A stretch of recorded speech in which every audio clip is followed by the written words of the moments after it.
and have a drink tonight. Halo, selamat datang di Andi Vlog yang kelima. Vlog kali ini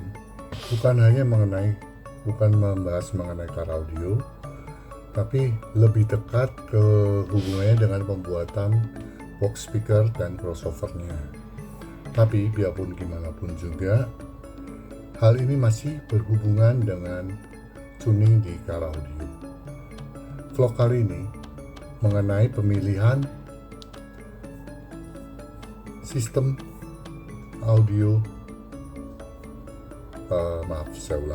Vlog kali ini mengenai pemilihan frekuensi crossover dengan menggunakan telinga dan alat ukur. Oke, kita mulai.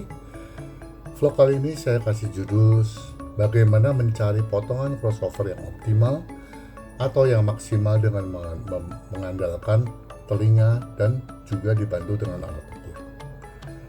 Permasalahan yang ada adalah ada beberapa speaker yang kita dengar hanya seperti speaker, tidak seperti suara yang aslinya atau yang suara yang sesungguhnya. Kesalahan ini terutama disebabkan oleh desainer speaker atau mungkin para DIY di sini adalah do it yourself yang hanya mendesain speaker dengan menggunakan spek saja. Jadi spek, apakah spek itu dari pengukuran ataupun mau spek itu dari bawaan dari pabrik, dan tidak memperhatikan mengenai signature sound atau tanda-tanda khas dari suatu speaker.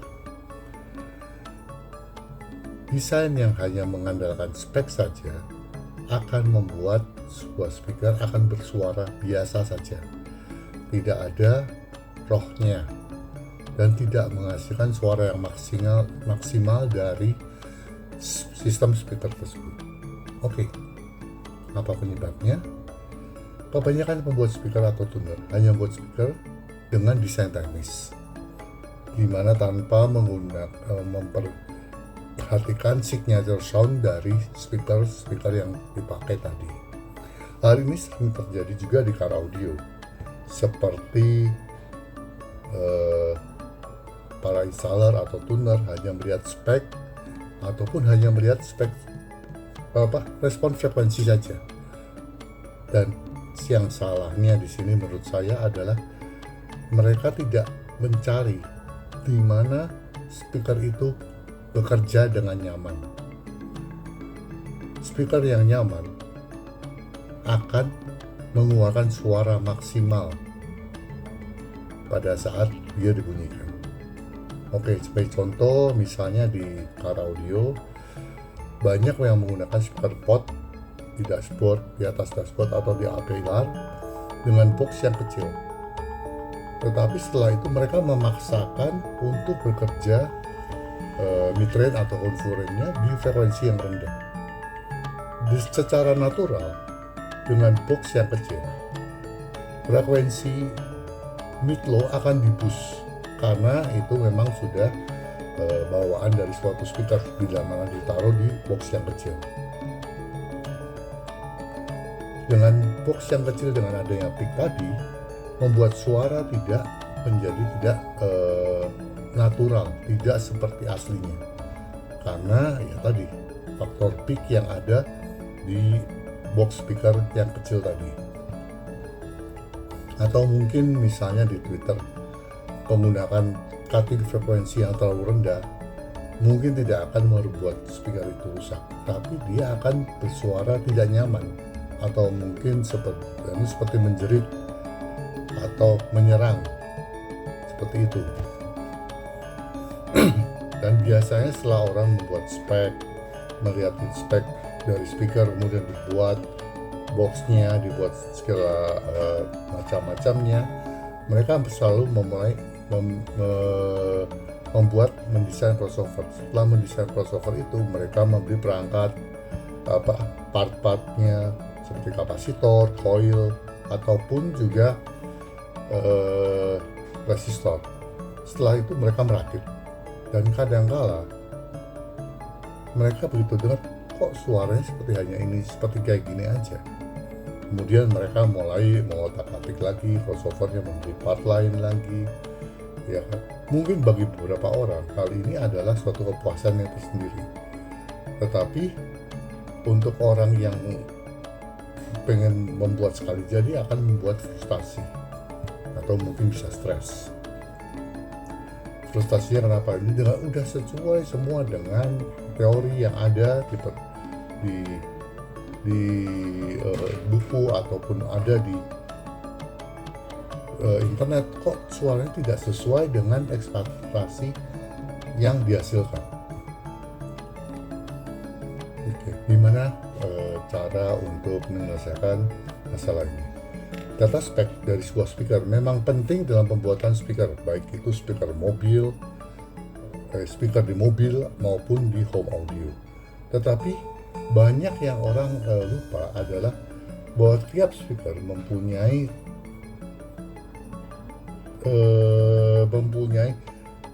signature soundnya sendiri.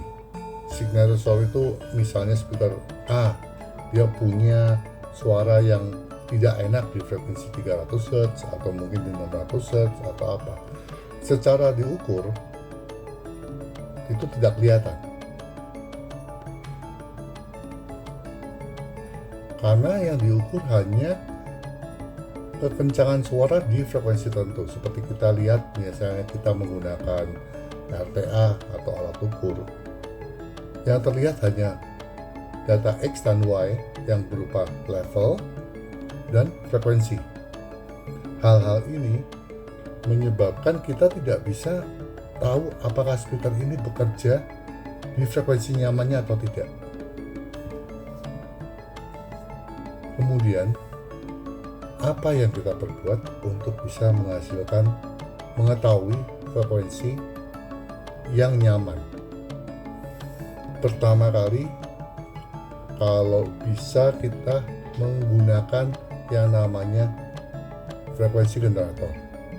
Frekuensi generator ini bisa didapat dari di handphone ya, di Google Play Store atau mungkin di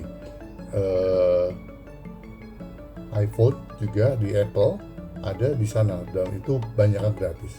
Kemudian dari output dari itu menggunakan amplifier dari handphone kita, menggunakan amplifier kemudian ditempelkan ke speaker. Tapi sebelum itu kita harus membuat suatu tempat di mana speaker itu bakal berbunyi. Kalau misalnya kita di home audio, kita harus membuat boxnya. Dengan membuat box itu berarti kita akan membutuhkan juga TS parameter, karena TS parameter sendiri itu boleh dibilang udah 90% sampai 100% benar secara hitungan.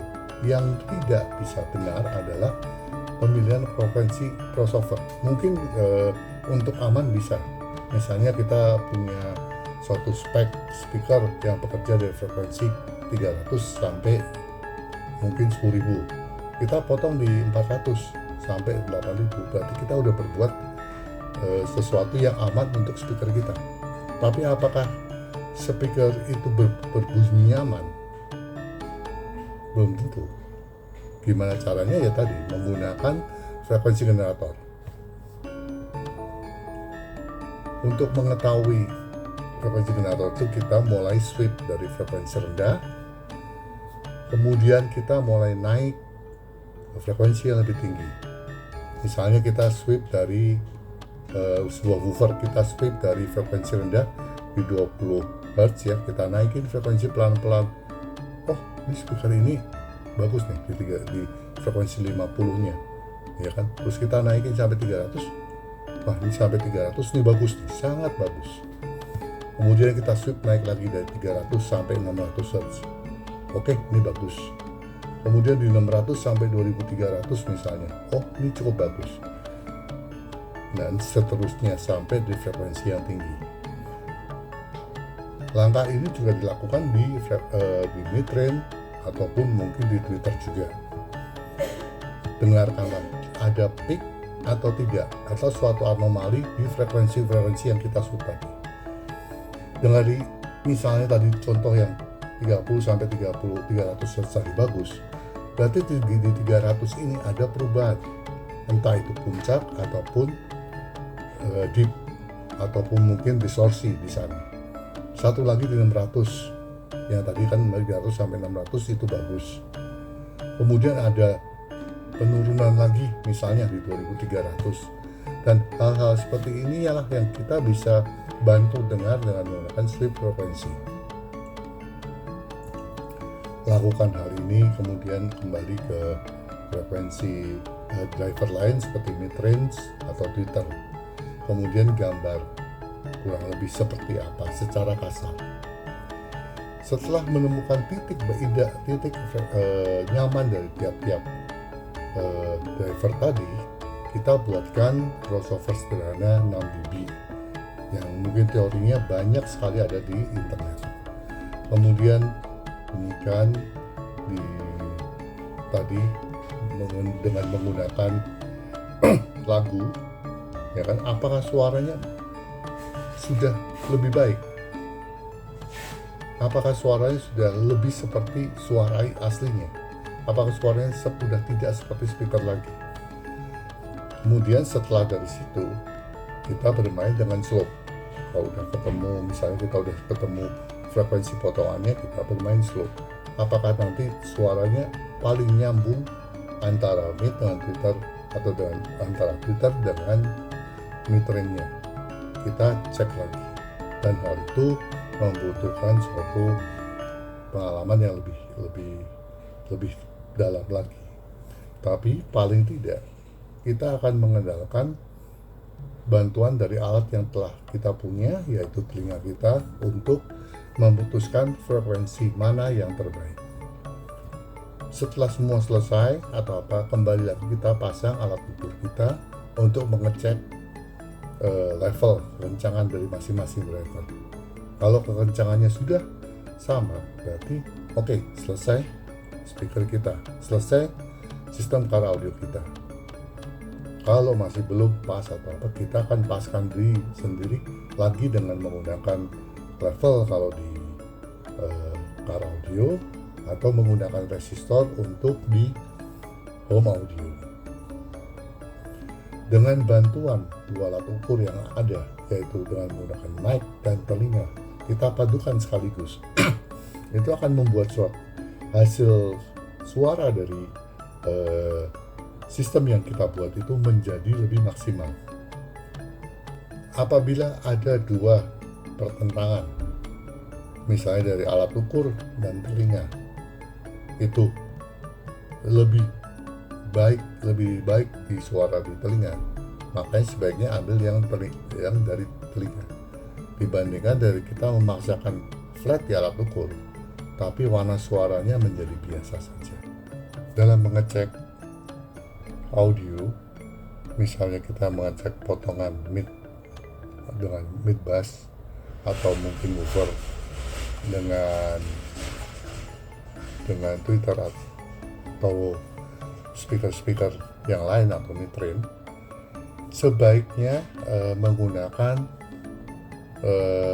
lagu-lagu yang banyak fundament. Fundament itu adalah suara bobot dari suatu sistem. Jadi misalnya kalau lagu laki yang menggunakan suara yang berat, di situ untuk potongan dari crossover bisa sangat akan ketahuan. Oke, untuk sementara ini cukup Handi Audio Vlog yang kelima.